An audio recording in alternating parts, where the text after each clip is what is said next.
آمين. الحمد لله الذي هدانا لهذا وما كنا لنهتدي لولا أن هدانا الله، والصلاة والسلام على أشرف الأنبياء والمرسلين وعلى آله وصحبه أجمعين. رب اشرح لي صدري ويسر لي أمري واحلل عقدة من لساني يفقهوا قولي. سبحانك لا علم لنا إلا ما علمتنا إنك أنت العليم الحكيم ولا حول ولا قوة إلا بالله العلي العظيم. أما بعد. Yang dimuliakan Tuan Pengerusi dan adik-adik Jawatan Kuasa Surau, yang berbahagia Tuan-Tuan Imam, Tuan-Tuan Bilal, Ustaz-Ustaz, Ustazah-Ustazah, pegawai-pegawai pemerintah, seterusnya tuan-tuan, perempuan, hadirin, hadirat, muslimin, muslimat yang dirahmati Allah sekalian. Alhamdulillah, setinggi-tinggi kesyukuran kita panjatkan kehadirat Allah Subhanahu wa taala. Pagi ini Allah masih kekalkan kita dalam keadaan bernyawa, dan Allah masih lagi kekalkan segala nikmat-nikmat yang telah dianugerahkannya kepada kita. Kaki kita masih boleh berjalan, tangan kita masih boleh mencapai, mata kita masih boleh melihat, telinga kita masih boleh mendengar, mulut kita insya-Allah rasanya boleh mamam lagi kot. Entahlah, belum try lagi. Agak-agak boleh ke tak boleh mamam lepas ni? Boleh lah insya-Allah ya. Mudah-mudahan. Alhamdulillah. Allah kekalkan kita dengan nikmat-nikmat itu. Dan apabila kita syukur dengan nikmat yang Allah bagi kepada kita, insya-Allah Allah akan tambah dengan izinnya, ditambahnya nikmat itu kepada kita. Yang ditambah itu bukan bilangannya. Bukan kita syukur dengan mata ada 2 jadi 4, 4 jadi 8, 8 jadi 16, bukan begitu. Bukan bilangan itu ditambah. Yang ditambah keberkatan mata itu. Dapat kita menggunakan mata di tempat-tempat yang diredai oleh Allah Ta'ala. Begitu juga kita syukur dengan telinga. Bukan ditambah telinga tu. Kalau ditambah telinga tak muat badan kita pun.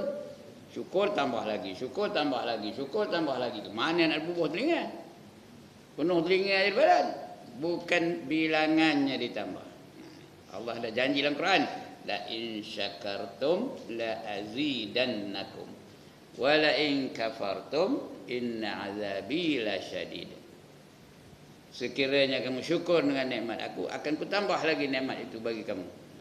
Artinya ditambah, tapi yang ditambah itu bukan bilangannya, keberkatannya. Dapat kita guna itu telinga kita, atau mata kita, atau kaki kita, apa saja yang Allah anugerah kepada kita, dapat kita gunakan di jalan yang Allah redha. Artinya dapat sumber pahala.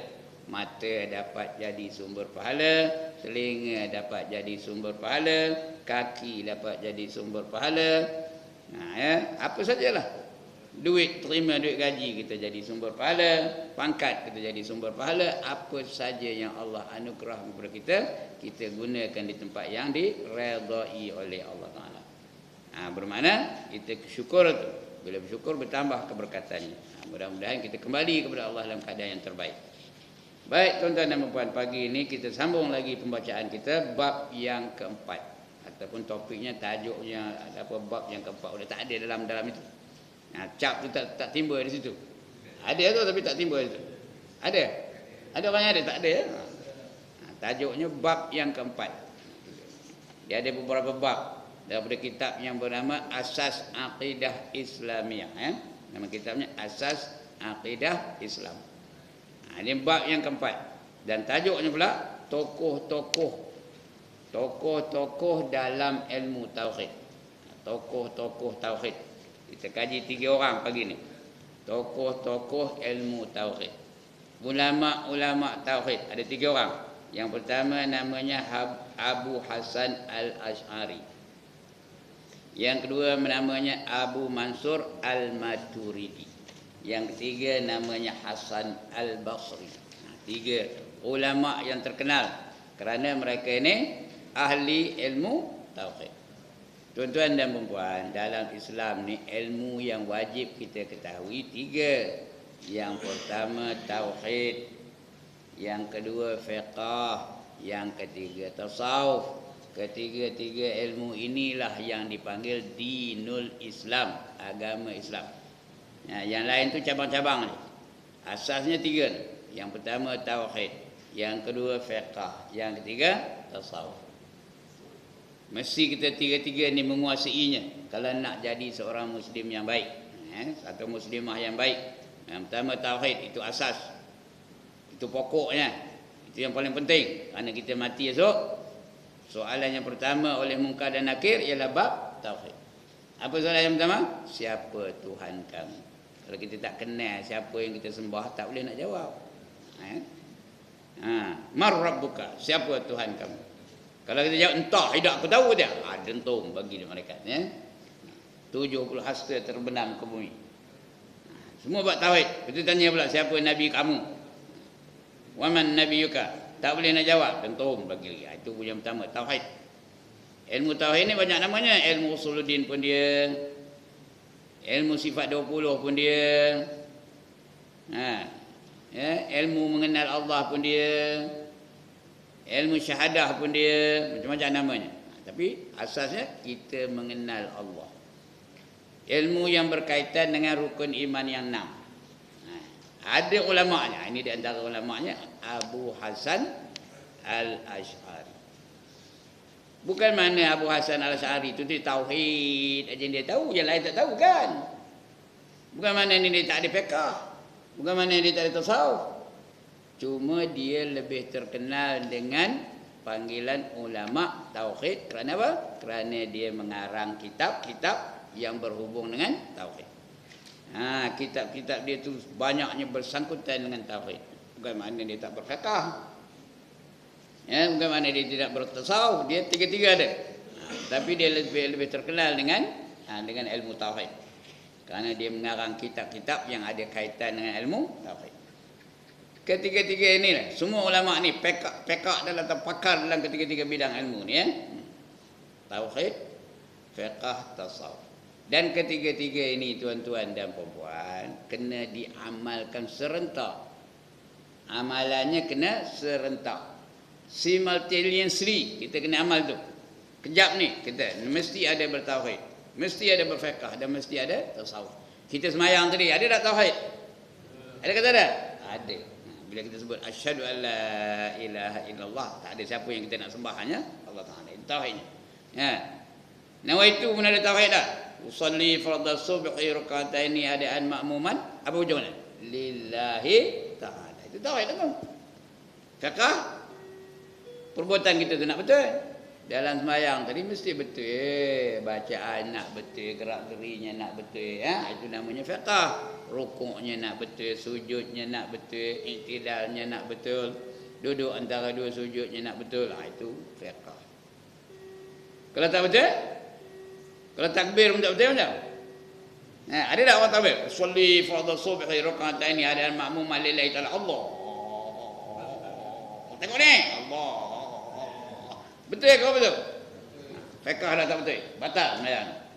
Jadi mesti betul fiqhnya. Sebab itu kena belajar juga tuan-tuan. Fiqh ni nak belajar. Dia pukul takbir, ada orang takbir Allahu Akbar. Itu takbir ke tu? Tahu kan?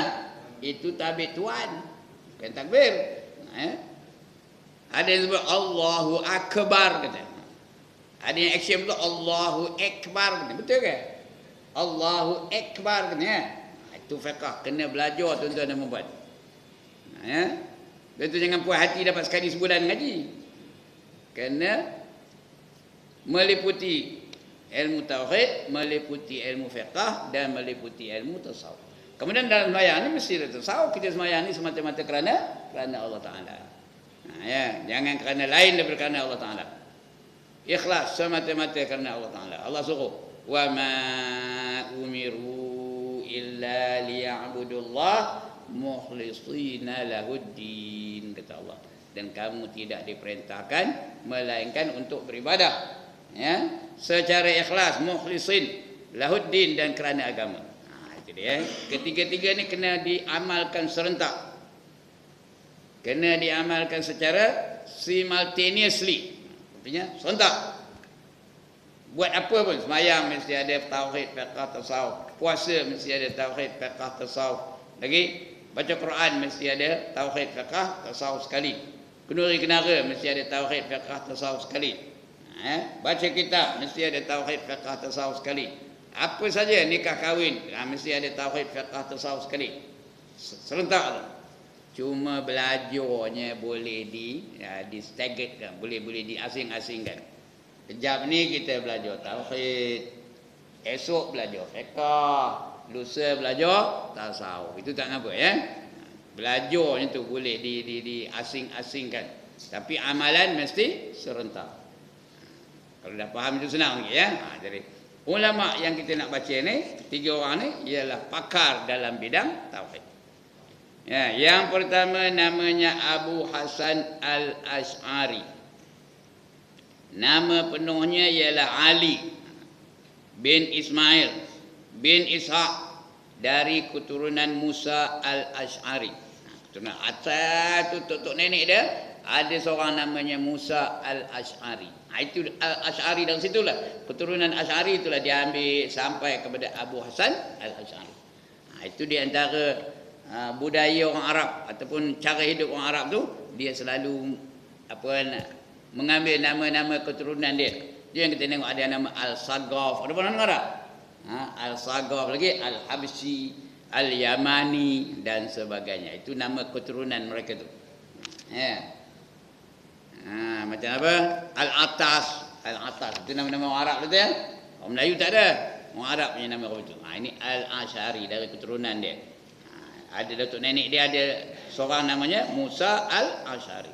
Lepas itu Al-Asy'ari lah sampai keturunan itu ya. Lahir di Basrah. Basrah ni satu bandar di Iraq. Dalam negeri Iraq ada satu bandar namanya Basrah. Tahun 260 Hijrah. 260 selepas hijrah Nabi sallallahu alaihi wasallam dari Mekah ke Madinah. Dan dibesarkan di sana secara kebetulan. Pada masa itu sangat maju dalam berbagai-bagai ilmu pengetahuan, termasuk ilmu-ilmu agama, bahan Arab dan ilmu al-kalam. Ilmu kalam ni ilmu tauhid lah ya. Masa itu ilmu sedang berkembang.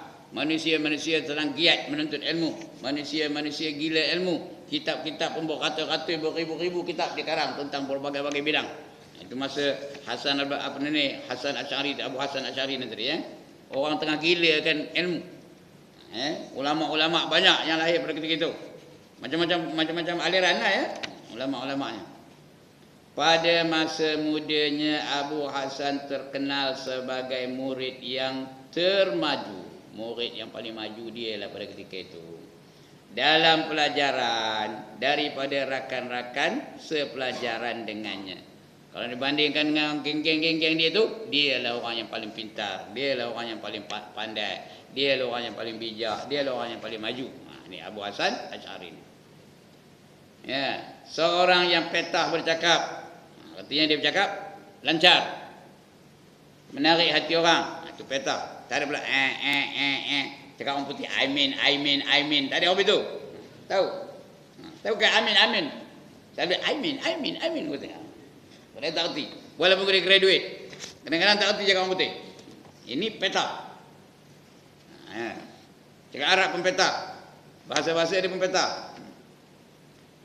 Sangat petah bercakap. Kemudian dan dapat mematahkan hujah-hujah lawan dengan cekap. Bila berhujah dia menang. Dapat mematahkan. Tak boleh nak dijawab balik lawannya tu kerana dia memang bijak petah bercakap. Kebolehannya dalam ilmu kalam, ilmu al-kalam ni ilmu mengenal sifat Allah yang wajib, sifat Allah yang mustahil dan sifat Allah yang harus. Itu namanya ilmu kalam atau ilmu usuluddin. Atau ilmu sifat 20 dan sebagainya. Itu namanya ilmu kalam. Yang kita belajar ni ilmu kalam ni. Dengan Abu Hasan Al-Jabbai. Nama-nama guru dia Abu Hasan Al-Jabbai. Seorang yang bermazhab Mu'tazilah. Ya, beliau belajar ilmu al-kalam tu mula-mula dengan orang Mu'tazilah. Mu'tazilah dah kita baca dulu, iaitu mereka-mereka yang mementingkan akal. Kalau berlawanan antara akal dan hujah nas Al-Quran, dia memilih apa? Hujah akal ke hujah Quran? Hujah akal yang dia pilih. Itu Mu'tazilah. Satu aliran pahaman yang salah, ya, Mu'tazilah ni.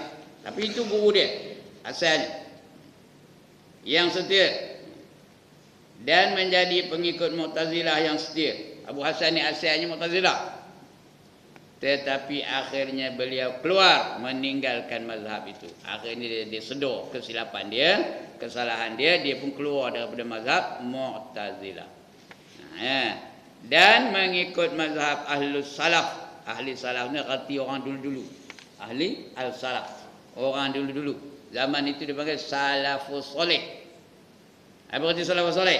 Orang-orang yang dulu yang majoritinya soleh-soleh belaka.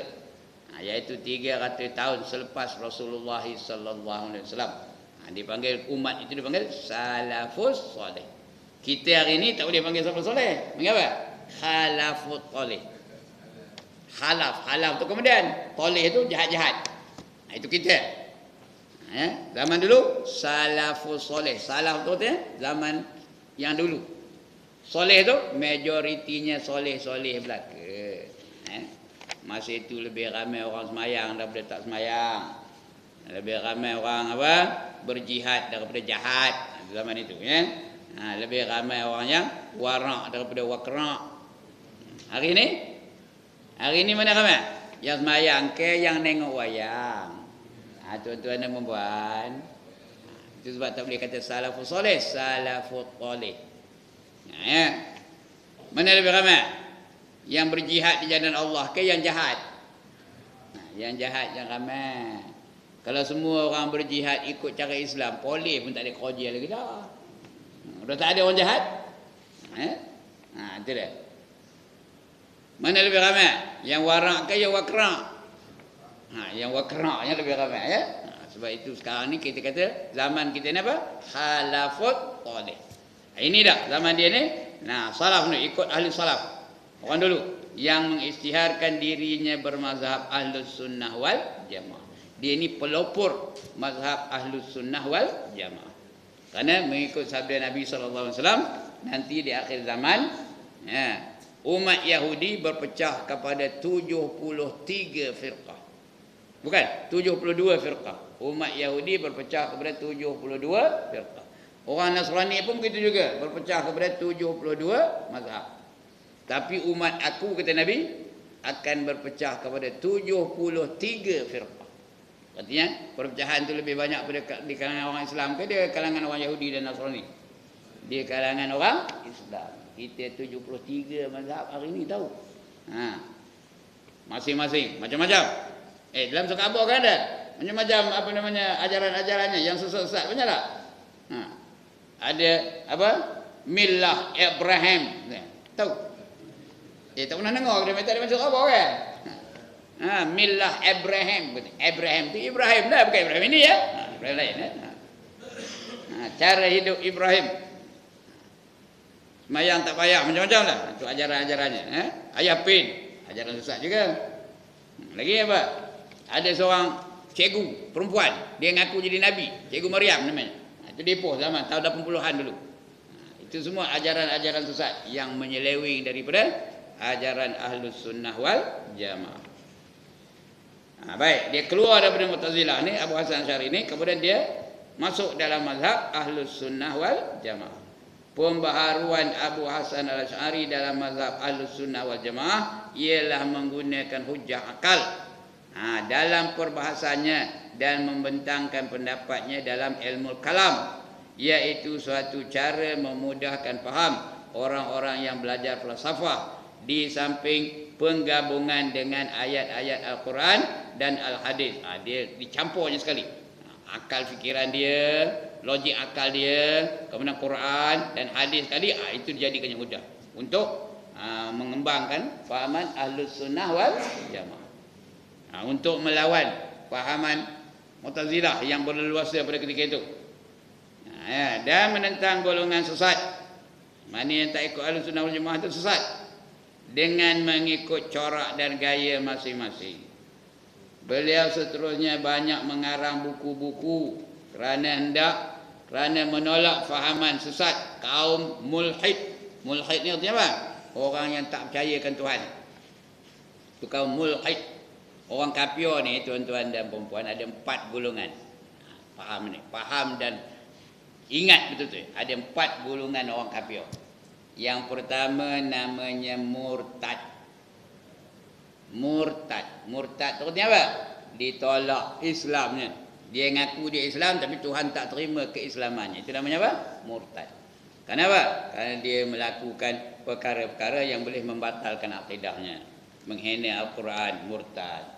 Mempertikaikan hukum Allah, murtad. Ya? Lagi apa? Menghina nabi-nabi, murtad. Menghina para sahabat, murtad. Ya? Artinya ditolak keislamannya. Yang kedua namanya musyrik. Musyrik kalau seorang lelaki namanya musyrik.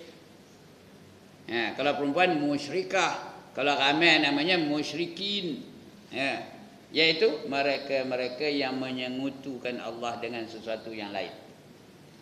Nyembah patung musyrik, nyembah matahari musyrik, nyembah lembu musyrik, menyamakan hukum Allah dengan hukum manusia musyrik juga. Serupa aja gitu. Ya, orang mencuri potong tangan dengan orang mencuri masuk penjara 6 bulan sama aja gitu. Itu syirik tu. Perbuatan itu syirik, menyamakan hukum Allah dengan hukum manusia. Yang tak sedar ya tuan-tuan. Jangan samakan. Hukum Allah, Allah punya. Ada dalam Quran. Ada dalam hukum Allah dalam Quran. Ada. As-sariqu was-sariqah faqta'u aydiyahuma. Si pencuri lelaki dan si pencuri perempuan apabila didapati salah, maka hendaklah dipotong tangan kedua mereka. Itu dalam Quran. Ya. Penjara dalam Quran tak? Siapa mencuri pisang standar akan dipenjara 100 tahun ada? Tak ada. Jadi maknanya jangan disamakan hukum Allah dengan hukum ciptaan manusia. Kalau disamakan juga itu namanya musyrik. Kalau lelaki, kalau perempuan musyrikah. Kalau ramai musyrikin. Itu yang kedua. Kafir tu. Yang ketiga mulhid yang kita baca malam pagi ni mulhid. Mulhid tu dia apa? Orang yang tidak percayakan Allah. Allah mana ada? Itu mulhid tu. Komunis mulhid. Lagi? Lagi etis mulhid. Lagi? Sosialis mulhid.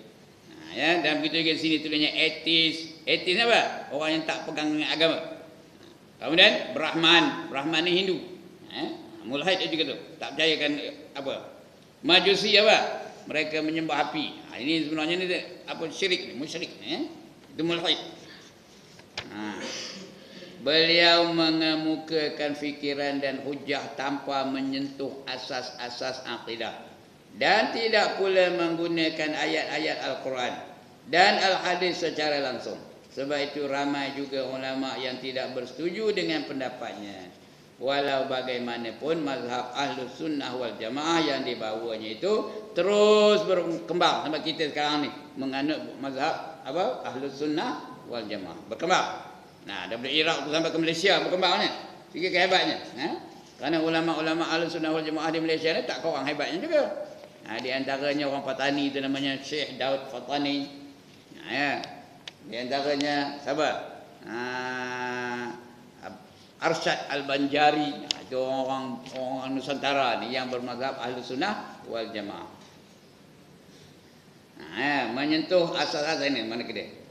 Sebab itu ramai juga ulama yang tidak bersetuju dengan pendapatnya. Walau bagaimanapun mazhab Ahlus Sunnah wal Jamaah yang dibawanya itu terus berkembang. Dan beliau dianggap tokoh. Tokoh apa?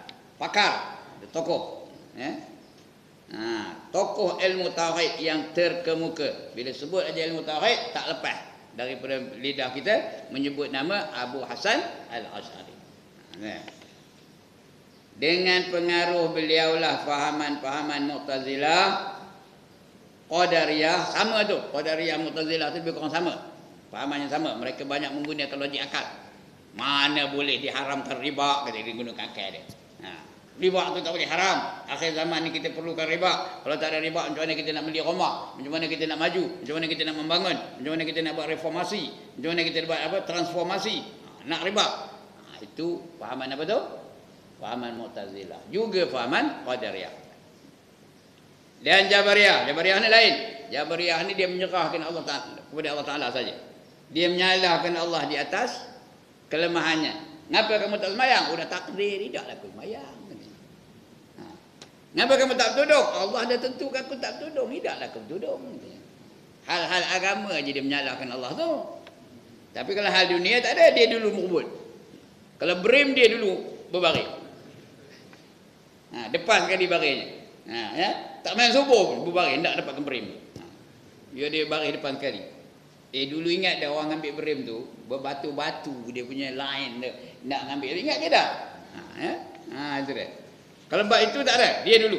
Tapi kalau bab ibadah, Allah salahnya. Itu Jabariyah. Bab-bab itu aja. Atau apa? Serta lain-lain mazhab beransur lemah. Lain-lain itu semua apa? Lemah. Mu'tazilah lemah, Qadariyah lemah, Jabariyah beransur lemah. Dan terus lenyap, setengahnya lenyap lagi. Kemudian beliau meninggal dunia di Baghdad pada tahun 324 Hijrah bersamaan dengan 935 Masehi. Ini seorang tokoh yang namanya apa? Abu Hasan Al-Asy'ari. Baik. Kemudian kita pergi kepada tokoh yang kedua. Namanya Abu Mansur Al-Maturidi. Al-Maturidi. Sebut Al-Maturidi ini kerana dia asal daripada satu kampung namanya Maturid. Itu yang dikatakan Al-Maturidi. Kita baca senang. Nama penuhnya Muhammad bin Mahmud Al-Maturidi. Dilahirkan di suatu tempat yang bernama Al-Maturid. Nama tempatnya Maturid ataupun Al-Maturidi. Selalu yang terkenalnya Maturid nama tempat ni. Jadi digelarkannya diri dia Abu Mansur Al-Maturidi. Kenapa? Kerana dia asal daripada kampung Maturid. Ya, ada pernah dengar tak seorang ulama Melayu namanya Idris Marbawi? Ada pernah dengar tak? Ada pernah dengar? Idris Marbawi. Pasal apa digelar Marbawi tu? Kerana dia asal dari Lubuk Merbau. Itu Marbawi. Kita pun boleh lah kalau nak buat. Siapa yang ngajar kuliah subuh pagi tadi? Apa jawab? Ibrahim Al-Kampari. Kenapa Al-Kampari? Kerana dia datang dari kampung. Boleh tu. Tuan-tuan apa boleh lah. Kalau orang Johor apa? Abdul Rahim Al-Johori. Boleh. Orang Terengganu apa? Muhammad Amin Al-Terengganui. Boleh lah. Nak gelar diri sendiri.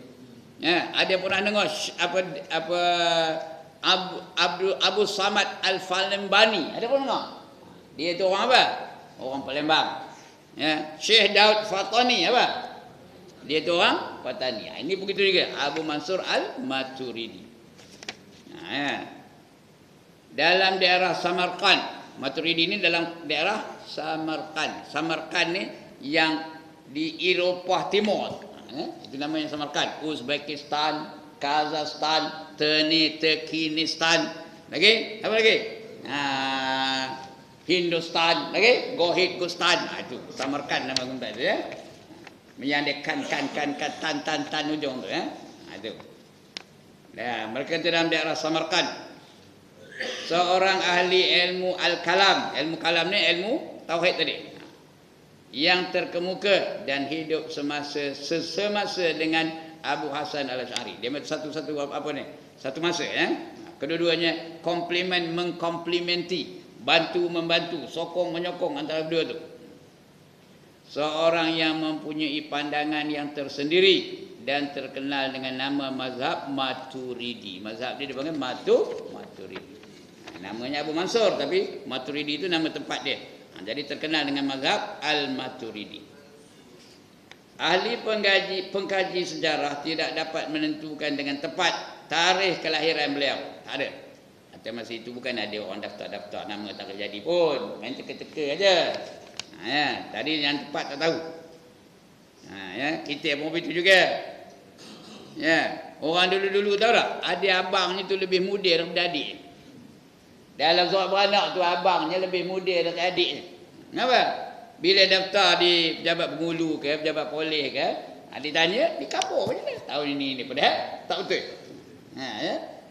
Ejaan pun macam-macam. Kadang-kadang menggali tulisnya. Ada seorang murid saya namanya Suhaimi. Tengok tulisan tu apa? Suciami. Pasal yang nulis surat beranak tu, menggali. Kan tak bunyi je pun. Itu zaman dulu. Main bantai aja. Ini pun begitu. Kita tak tahu. Tarikh tepatnya bila dia dilahirkan tak tahu. Kerana tak ada rekod. Ya. Tidak dapat menentukan dengan tepat tarikh kelahiran beliau. Tetapi dianggarkan kira-kira dalam pertengahan abad yang ketiga Hijrah. 300 sekian-sekian ya. Beliau mempelajari ilmu fiqh dan ilmu kalam dengan seorang gurunya yang bermazhab Hanafi. Guru itu mazhabnya mazhab Hanafi. Bernama Nasir bin Yahya Al-Balkhi. Bukan Bakhil tu ya, Al-Balkhi. Bakhil itu punya Haji Bakhil jadinya. Ini Al-Balkhi. Meninggal dunia dalam tahun 2068 Hijrah. Beberapa kali beliau pergi ke Iraq. Masa itu Iraq tu, Baghdad tu, ya, pusat pencetusan ilmu. Universiti banyak di situ. Imam Ghazali situlah, itu tempat pusat perkembangan ilmu Islam di Baghdad tu. Dalam zaman keagungan Islam pada ketika itu. Ya, Baghdad tu di Iraq lah. Dia pergi ke Iraq. Dan Basrah pun bandar lain juga di Iraq juga. Kerana membuat perbincangan mengenai akidah yang mana telah dibincangkan dengan hebatnya pada masa itu. Pada masa itu perbahasan tentang akidah begitu hebat. Oleh mazhab Mu'tazilah, Al-Asy'ariyah dan ahli-ahli fiqh. Dan beliau lebih berat menyebelahi mazhab Mu'tazilah macam Abu Hasan Asy'ari juga. Mula-mula dia mengikuti mazhab Mu'tazilah daripada mazhab Al-Asy'ariyah. Sedangkan Abu Hasan Al-Asy'ari telah mengambil jalan tengah antara Mu'tazilah dengan ahli-ahli fiqh dan ahli-ahli hadis. Sebagai contoh masalah perbuatan Allah. Perbuatan Allah. Ya. Yaitu masalah perbuatan Allah pendapat Maturidi adalah berbeza dengan apa yang difahamkan oleh mazhab Al-Asy'ari. Jadi pendapat Al-Maturidi tadi, Abu Hasan Al-Maturidi tadi berbeza dengan pendapat Abu Hasan Al-Asy'ari. Mazhab Al-Asy'ari berpendapat bahawa perbuatan Allah tidak mempunyai sebab-sebab tertentu. Allah nak buat apa-apa tak perlu pada sebab. Kerana Allah itu berkuasa atas segala-galanya. Itu kata Abu Hasan Al-Asy'ari. Tak ada sebab. Allah nak jadikan kita ni tak ada sebab. Terserah kepada Allah. Apa saja yang Allah nak menentukan kita ni, itu Allah, itu hak dia, kekuasaan dia. Itu kata Asy'ari ya. Kerana segala perbuatannya itu tidak disoal, hanya perbuatan hamba saja yang akan disoal pada hari akhirat kelak. Tuhan tak tanya, ngapa jadikan aku kafir? Tak ada siapa nanya, tak ada siapa yang boleh nanya pun. Ngapa jadikan aku ni derhaka? Tak ada siapa nanya. Tuhan perbuatan dia tak ada siapa yang menanya. Yang kena tanya siapa? Yang kena tanya siapa? Kita. Summalatus alunna yauma idzin anin na'im. Kemudian kamu akan ditanya tentang apa saja nikmat yang Allah bagi pada kamu. Semua akan ditanya balik. Tahu? Sudah mati esok ditanya, Tuhan, apa kamu gunakan mati kamu tu? Kita pun boleh nipu kan di akhirat?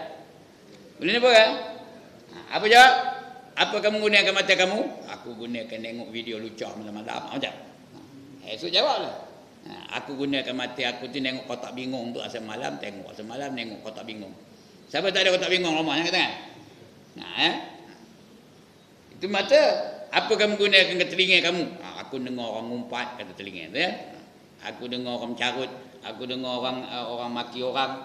Aku dengar orang mengadu domba. Itu semua akan ditanya oleh Allah Subhanahu Wa Taala.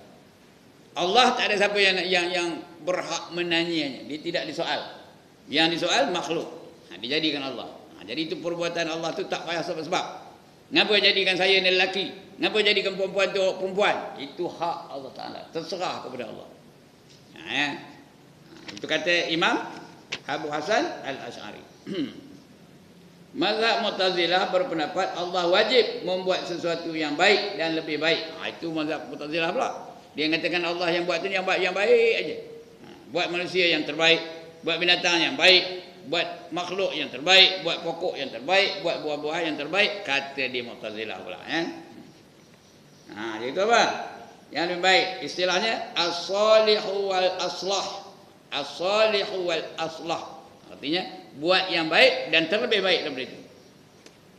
Al-Maturidi pula berpendapat bahawa Allah itu suci daripada membuat perkara yang sia-sia. Berdasarkan ayat-ayat Allah ya. Afa hasibtum annama khalaqnakum abasa. Ada ayat Quran. Afa hasibtum annama khalaqnakum abasa. Apakah kamu menyangka Allah jadikan kamu itu sia-sia aja? Saja-saja kan? Allah jadikan kita ni saja-saja kan? Itu ayat Quran tu tau. Apakah kamu menyangka Allah jadikan kamu itu saja-saja aja? Tak ada. Ada tujuan Allah jadikan kita. Ini kata Imam Abu Mansur Al-Maturidi. Mesti ada sebab. Kenapa Allah jadikan kita? Apa Allah sebut dalam Quran? Allah jadikan kita? Wa ma khalaqatul jinna wal insa illa liya'budun, kata Allah ya. Tidak aku jadikan jin dan manusia melainkan semata-mata untuk menjadi hamba-hambaku. Jadi kita ni Allah jadikan untuk menjadi hamba dia. Sebab itu tuan-tuan dan puan-puan, kalau orang panggil kita hamba Allah, kita marah ke? Siapa marah angkat tangan? Tu imam ni hamba Allah lah, marah ke dah? Ada rasa nak numbuk saya dah? Sejuk hatinya. Itu tu imam. Kalau orang tak semayang pun, tak pernah menyembah Allah, kita kata mikir ni hamba Allah lah, marah ke tak dia? Marah ke tak? Dia tak pernah semayang pun. Tapi kalau kita kata kamu ni hamba Allah, marah ke tak dia? Tak ada sejuk punnya. Kalau dekat kedai kopi apa? Apa banyak? Mari kita minum katanya. Dia ajak minum. Pasal dia suka jadi hamba Allah. Tapi sebaliknya tuan-tuan, kalau saya kata Mika ni hamba bini dah macam. Ada tak nak geram nak nombor maksudnya? Mika ni hamba suami dah macam. Dah mau kontek-kontek marah. Kenapa kita tak suka jadi hamba selain daripada hamba Allah? Ini dia. Sebab itu Allah jadikan kita ni semata-mata untuk menjadi hamba Allah. Sebab itu juga apa saja kita buat mesti di atas konsep perhambaan kepada Allah Taala. Apa saja kita buat, makan sebagai hamba Allah. Minum sebagai hamba Allah. Ya? Nikah kahwin sebagai hamba Allah. Kenuri kenara sebagai hamba Allah. Lebih-lebih lagi semayang. Kalau dalam semayang pun dia tak sedar dia hamba Allah. Luar semayang bila nak sedarnya.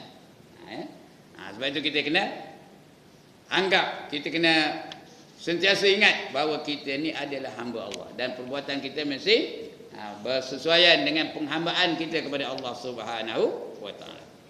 Itu kata Abu Mansur Al-Maturidi. Dia pendapat bahawa Allah itu suci daripada membuat perkara yang sia-sia. Allah tak pernah buat sesuatu yang sia-sia. Tak ada buat saja-saja.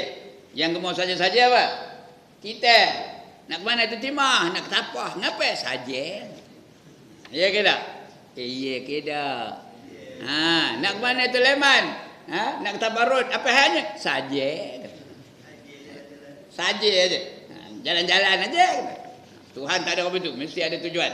Ada hikmah Ini kata Abu Mansur Al-Maturidi.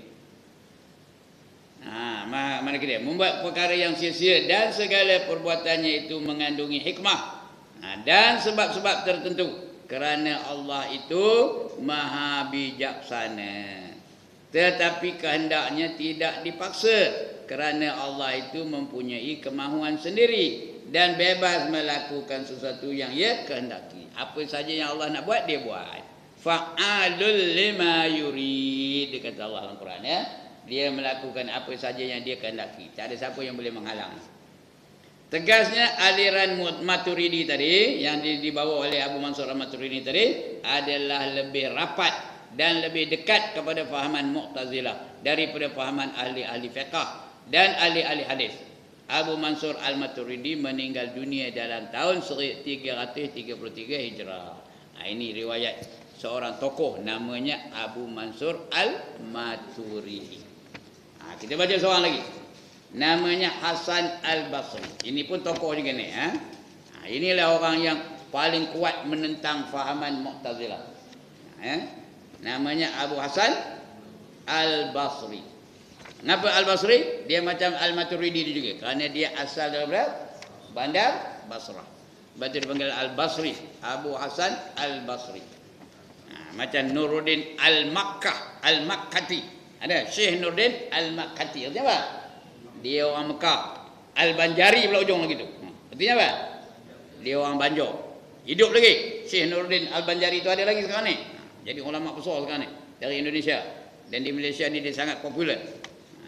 Di mana-mana pun ada. Sekarang ni dah dia belah-belah Johor ke mana kan ya? Syekh Nuruddin Al-Makki Al-Banjari lagi. Ya. Kita pun boleh. Ya. Ibrahim Al-Kampari Al-Kampung Gajahi. Tahu apa Al-Kampung Gajahi? Kenapa? Dia asal dari Kampung Gajah, duduk di kampung. Boleh. Tuan-tuan pun boleh. Apa-apa boleh ya. Ini Hasan Al-Basri. Nama penuhnya Hasan bin Bashir. Itu nama penuhnya. Iaitu bekas hamba. Hamba dia kemudiannya. Hamba kepada siapa? Zaid bin Sabit. Zaid bin Sabit ni sahabat Nabi yang mula-mula menyusun Al-Quran. Dulu mula-mula Quran tu hanya di pelepah-pelepah tamar aja. Jadi Zaid bin Sabit ni lah. Mula-mula mendapat idea untuk menyusun Al-Quranul Karim di mana yang ada sekarang ni. Lahir pada tahun 23 Hijrah. Zaman Nabi, 23 Hijrah, 23 tahun selepas Hijrah. Tapi Nabi dah tak ada lah, wafat. Nabi wafat berapa tahun? 10 tahun selepas Hijrah. Ini 23 tahun selepas Hijrah. Artinya 13 tahun lepas itu. Lepas wafat Nabi dia pun lahir. Jadi dia ni boleh dipanggil apa? Tabi'in. Bukannya sahabat ya. Dia tabi'in, pengikut para sahabat. Itu namanya tabi'in. Dan banyak meriwayatkan hadis-hadis dari sahabat. Dari sahabat. Dia dapat daripada sahabat lah, daripada Abu Bakar, daripada Umar, daripada Abu Hurairah dan sebagainya. Hadis-hadis. Dan tabi'in. Tabi'in yang ramai. Tabi'in tu artinya orang yang seangkatan dengan dia lah. Dia ada bergaul dengan sahabat tapi tak pernah bergaul dengan Nabi SAW. Itu namanya tabi'in. Lepas tabi'in itu dipanggil tabi'ut tabi'in. Dia pengikut tabi'in. Namanya tabi'ut tabi'in.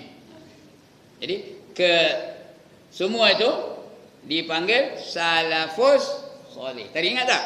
Ada perkataan namanya salafus soleh. Sekitar 300 tahun selepas Nabi Muhammad SAW. Dan banyak meriwayatkan hadis-hadis dari sahabat dan tabi'in yang ramai. Seorang yang sangat faqih. Faqih itu artinya apa? Alim. Sangat faqih, faham belaka. Itu faqih, fiqh. Daripada perkataan fiqh, ada faqih itu orang yang faham ilmu fiqh dipanggil faqih. Kalau ramai dipanggil apa? Fuqaha. Fuqaha ramai itu arti ahli fiqh yang ramai. Kalau seorang faqih. Kalau perempuan faqihah. Faqihah. Faqih ada ta marbutah hujungnya. Faqihah. Kemudian alim itu artinya faqih itu mempunyai pengetahuan yang tinggi serta fasih bercakap. Kalau jadi orang alim ni nak kena fasih bercakap. Imam Anas bin Malik, seorang sahabat namanya Anas bin Malik, pernah berkata, tanyalah kepada Hasan kerana dia banyak ingat dan kami tidak ingat. Padahal Anas bin Malik ni sahabat besar tu, tahu, bukan koman-koman orang. Dia pula rekomen kau apa-apa tanyalah kepada Abu Hasan. Kerana dia apa? Kerana dia banyak ingat. Tanyalah kepada Hasan Basri. Kenapa? Dia banyak ingat. Kami tak ada macam ingatan macam dia. Oleh kerana tajam fikirannya, pernah dikatakan kalau Hasan sempat bertemu dengan sahabat Nabi, tentu mereka itu berhajat kepada fikirannya. Kalau sempat dia bertemu dengan Abu Bakar ke, bertemu dengan Umar ke, bertemu dengan Osman ke, bertemu dengan Ali ke, mereka pasti akan mengikut fikiran dia, ya, apa yang dipikirkan oleh mereka. Seorang yang berani dan tidak gerun mengeluarkan pendapat. Pernah ditanya tentang perlantikan Yazid bin Muawiyah sebagai khalifah, tetapi beliau tidak mengakuinya sebagai seorang yang benar. Dia kata Yazid itu bukan orang yang benar. Dia merampah takhta ataupun kekhalifahan daripada ketika itu. Bukan orang yang benar kata pada. Yang lain tu semua menghormati Yazid bin Muawiyah. Anak Muawiyah. Muawiyah tahu. Muawiyah ni sahabat Nabi dulu. Tetapi beliau tidak mengakuinya sebagai seorang yang benar. Sedangkan orang lain tidak berani bersuara. Dia bersuara. Beliau seorang yang wara'. Apa itu wara'? Apa itu wara'? Meninggalkan yang halal kerana takut jadi haram. Meninggalkan sebahagian daripada yang halal. Bukan semua. Sebahagian daripada yang halal kerana takutkan haram. Contoh, ya, orang lain bila jumpa tofu lantak. Bila jumpa tofu lantak. Tahu ke lantak? Ya. Tak tanya-tanya, terus ngap je. Tapi orang warak dia tanya dulu, siapa tukang buat tofu ni? Orang Islam ke orang kafir? Kalau orang kafir dia tak makan, itu orang warak. Yang kita ni warak sapu je. Itu orang warak, ya. Itu satu contoh, ya. Mi pun begitu juga. Siapa memproses mi itu? Orang Islam ke orang kafir? Kalau orang Islam dia makan. Kalau orang kafir dia tak makan. Itu orang warak namanya. Ada seorang tuan guru dah meninggal dunia dah. Namanya Abdullah Al-Fajri namanya. Abdullah Al-Fajri. Dia orang Negeri Sembilan, orang Rembau. Dia asalnya askar. Kemudian jadi tuan guru. Dia ni betul-betul warak. Dia makan, ya. Kalau dia kenal orang tu baru dia pergi makan rumah orang tu. Kalau dia tak kenal dia tak pergi. Dia takut ada benda-benda syubhat. Dalam keretanya kalau dia ngajar tu ada je peroyok. Dia masak nasi sendiri. Tak nak pergi rumah orang. Ada aja peroyok dalam tu. Di tapak ni selalu dia ngajar. Masjid tapak ni. Dululah, once upon a time. Tuan-tuan belum datang mari lagi agaknya, ya. Dia ada peroyok dalam tokal tu. Bila malam-malam dia masak nasi tu lah. Dengan peroyok yang dia bawa sendiri. Dia tak ada makan di kedai. Kenapa dia takut di kedai tu?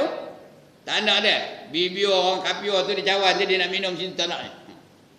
Kerana kedai tu walaupun orang Melayu punya, tapi ada tak orang bukan Islam minum tu? Dia tak nak bibi orang tu kenal begitu. Itu dia punya warak.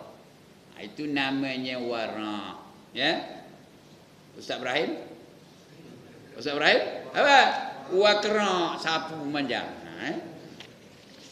Bukan haram, tapi samar-samar. Itu orang warak yang samar-samar tu pun dia tak apa?